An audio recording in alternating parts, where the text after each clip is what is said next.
नमस्कार दोस्तों, मैं Neeraj Kumar 7th class NCERT geography का बहुत ही बेहतरीन चैप्टर जो है life in the temperate grassland.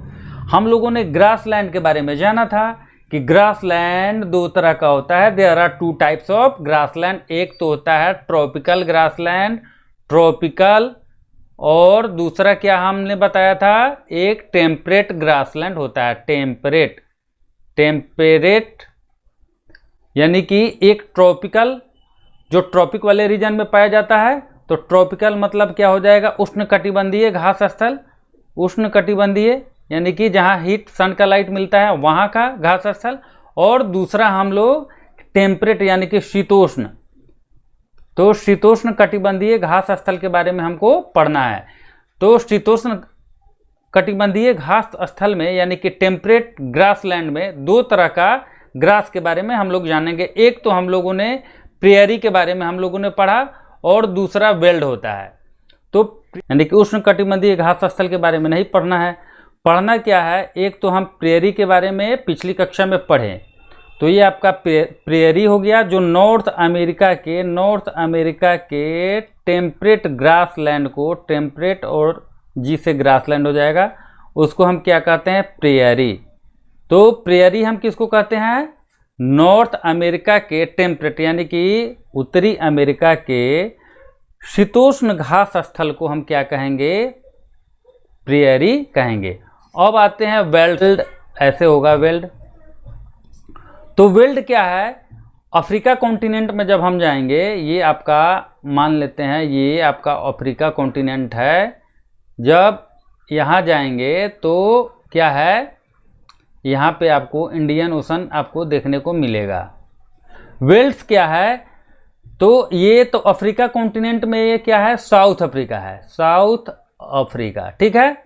तो साउथ अफ्रीका के टेम्परेट ग्रासलैंड को क्या कहेंगे, वेल्ड कहेंगे। वेल्ड हम किसको कहेंगे, वेल्ड साउथ अफ्रीका के टेम्परेट ग्रासलैंड को हम वेल्ड कहेंगे। तो समझ गए। अब हम देखेंगे इस टॉपिक में वेल्ड के बारे में हम पढ़ेंगे तो क्या क्या पढ़ेंगे। एक तो हम वहाँ के क्लाइमेट के बारे में जानेंगे कि वहाँ का क्लाइमेट कैसा है, हम लोगों ने जिस बारे में पढ़ा उसी तरह। दूसरा हम देखेंगे वहाँ का फ्लोरा एंड फ्यूना यानी कि वहाँ का वनस्पति एवं प्राणी जात कैसा है, ठीक है, वहाँ का एनिमल। और फिर पढ़ेंगे पीपल के बारे में, ठीक है। तो आगे हम कंटिन्यू करते हैं। सबसे पहले हम देखते हैं, फिर से देखते हैं प्रिटोरिया क्या है, साउथ अफ्रीका का कैपिटल है, साउथ अफ्रीका का कैपिटल है। दूसरा क्या है, आप देखिए ये पूरा वेल्ड का क्षेत्र, मान लीजिए ये पूरा वेल्ड का क्षेत्र है। वेस्ट साइड में आप क्या देखे, वेस्ट में कालाहारी डेजर्ट देखे, ठीक है, आप देखने को मिलेगा। तो हाईलैंड हम किसको कहेंगे, जैसे नॉर्थ अमेरिका में जो आपको प्रेयरी था वो आपको कैसा था, समतल मैदान था, मंद ढाल वाला मैदान था, लेकिन क्या था, समतल था, बिल्कुल क्या था, फ्लैट लैंड था, फ्लैट था, ठीक है, फ्लैट लैंड। लेकिन वहीं अफ्रीका, साउथ अफ्रीका में जब आइएगा, साउथ अफ्रीका में, तो इसमें क्या है कि आपको पठार मिलेगा यानी कि प्लेटू मिलेगा आपको 600 मीटर से 1100 मीटर तक, क्या है, रोलिंग प्लेटू मिलेगा, रोलिंग प्लेटू, समझ में आ रहा होगा, प्लेटू आपको मिलेगा। तो ऊपर वाला जो इलाका होता है इसको हम कहते हैं हाई वेल्ड। क्या कहते हैं, हाई वेल्ड, यानी कि ऊंचा वेल्ड जो है ये हाई वेल्ड है, ऊंचा जगह पर उगता है तो उसको हाई वेल्ड हम कहते हैं। लिम्पोपो जैसे ये आपका क्या कहते हैं, वेल्ड का जो क्षेत्र है ऊपर से ये आपको लिम्पोपो रिवर है, लिम्पोपो रिवर, ठीक है। और आपको ऑरेंज रिवर जो देखिएगा इसके निचले भाग में जब देखिएगा तो आपको ऑरेंज रिवर है, ठीक है। अच्छा, अब देखिए ये किम्बरले क्या है, यहाँ हीरे का खदान है, डायमंड्स माइनिंग है, ठीक है, हीरे का खदान।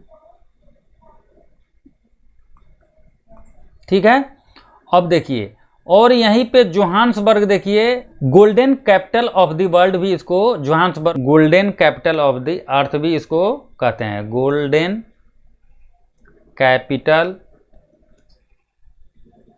Of the earth. ठीक है,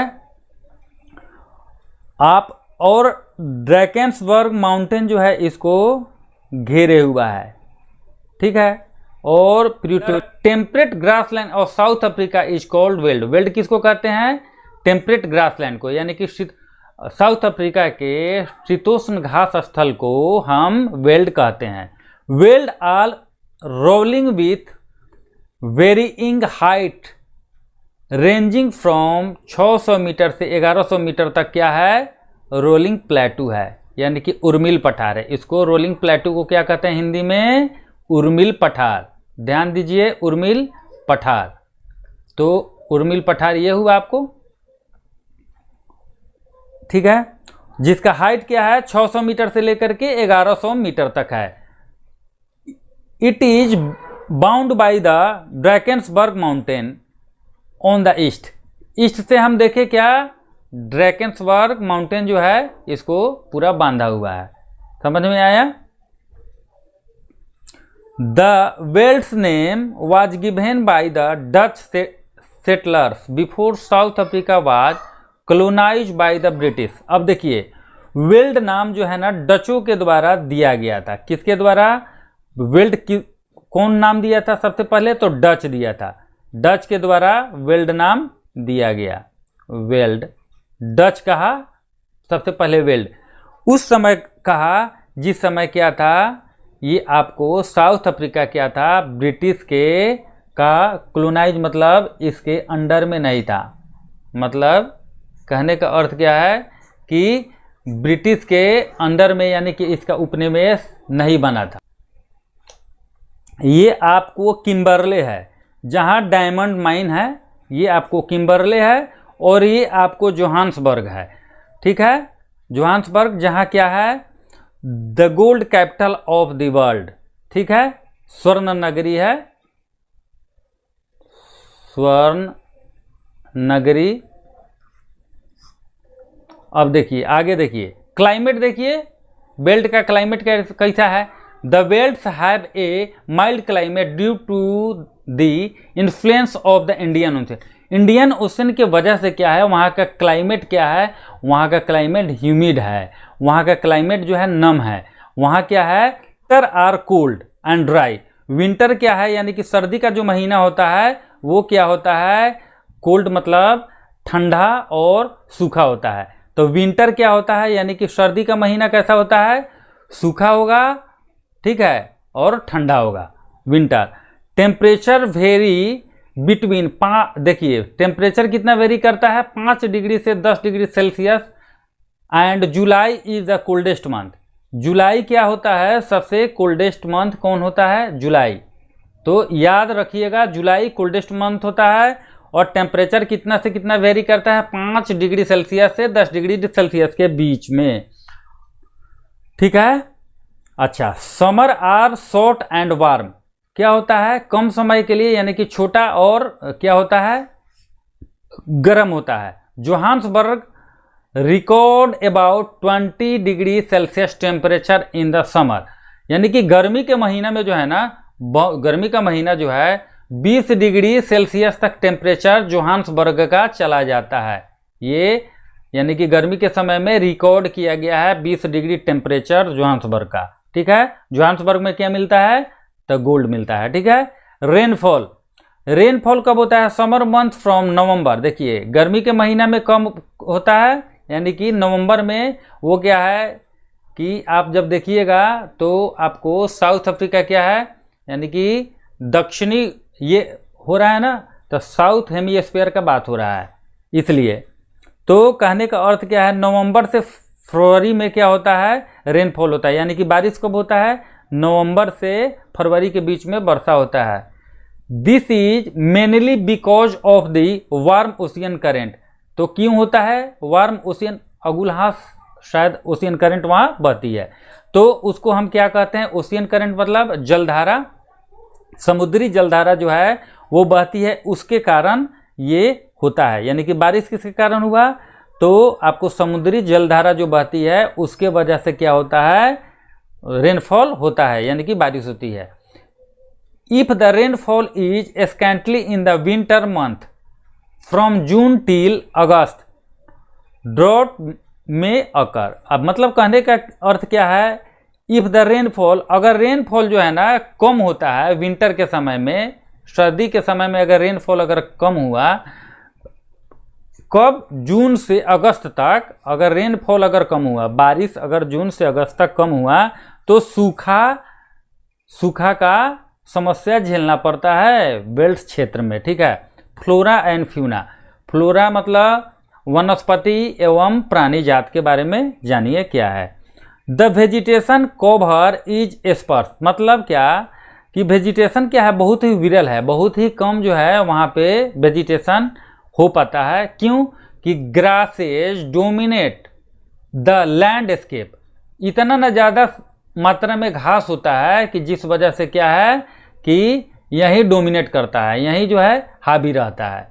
red grass grows in the Bush belt, देखिए रेड ग्रास कहाँ मिलता है, रेड ग्रास ये सब क्वेश्चन में पूछ लेता है, तो रेड ग्रास कहाँ मिलता है, तो वेल्ड के झाड़ियों में आपको रेड ग्रास मिलता है। वेल्ड के झाड़ियों में क्या है आपको रेड ग्रास, नहीं कि लाल घास कहाँ मिलेगा, तो वेल्ड के झाड़ियों में मिलता है। In the high velds acacia मतलब बबूल and marula are seen to be growing. अब देखिए हाई वेल्ड कहाँ, जैसे हम क्या कहें 1100 मीटर ऊपर होगा, जहाँ क्या क्या होता है आप देख लीजिए, वहाँ पे एकेसिया मतलब बबूल होता है और मरोला होता है, वहाँ पे ज़्यादा क्या वहाँ होता है। The animal of the veld are primarily lions, leopard, cheetah and kudu. तो आपको क्या मिलता है, मुख्य रूप से कौन कौन से जानवर बेल्ट में मिलते हैं, तो आपको लाइन, लियोपार्ड, चीता, लियोपार्ड, तेंदुआ, ठीक है, शेर, तेंदुआ और चीता, और कुड्डू भी एक जानवर है वो आपको मिलता है। पीपल वहाँ का देखिए, velds are known for cattle rearing and mining, देखिए यानी कि पशुपालन के लिए और खनन के लिए क्या है, वेल्ड्स बहुत ही प्रसिद्ध है। किस किस चीज़ के लिए, तो एक तो पशुपालन के लिए, पशुपालन, और दूसरा क्या है पशुपालन, और दूसरा खनन, माइनिंग के लिए, ठीक है। The soil are not very fertile, वहाँ क्या है बहुत ज़्यादा फर्टाइल जो है, बहुत ज़्यादा उपजाऊ जगह नहीं है। In the velds due to the presence of discontinuous grasses exposing barren surface, अरे इतना ना मात्रा में जो है घास है, इस वजह से क्या होता है उपज जो है जो चाहिए वो नहीं हो पाता है। लेकिन फिर भी however where the land is fertile crops are grown, कहीं कहीं पे क्या होगा, कहीं कहीं पे फिर भी क्या है फर्टाइल जगह भी है।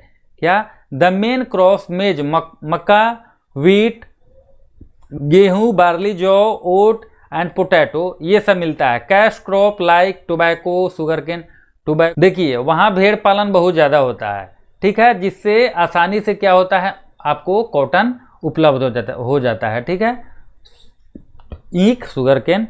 Ship rearing is the most important occupation of the people, यानी कि भेड़ पालन क्या है कि मोस्ट इम्पोर्टेंट यानी कि बहुत ही महत्वपूर्ण क्या है व्यवसाय है। सो वूल इंडस्ट्रीज वहाँ पे बहुत ज़्यादा ग्रोथ किया होगा।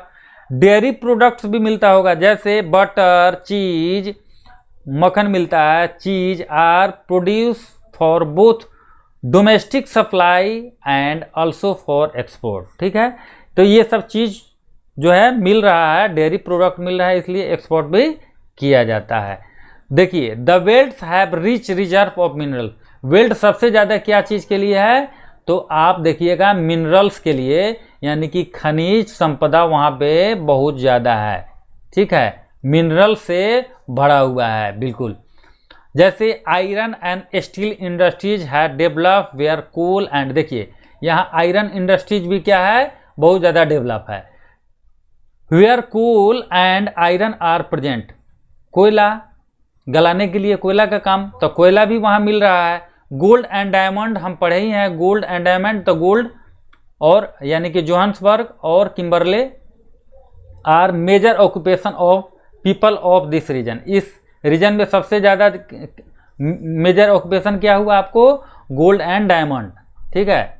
जोहान्सबर्ग देखिए प्लैटिनम भी वहाँ मिलता है, प्लैटिनम भी वहाँ पे मिलता है। Kimberley is famous for its diamonds mine, diamonds mine के लिए किम्बरले क्या है? सबसे ज़्यादा फेमस। हम आशा करते हैं यदि किसी भी प्रकार की क्यूरी हो तो आप हमारे कमेंट बॉक्स में कमेंट करना ना भूलें। प्लीज़ चैनल को लाइक, शेयर एंड सब्सक्राइब जरूर करें। Thank you.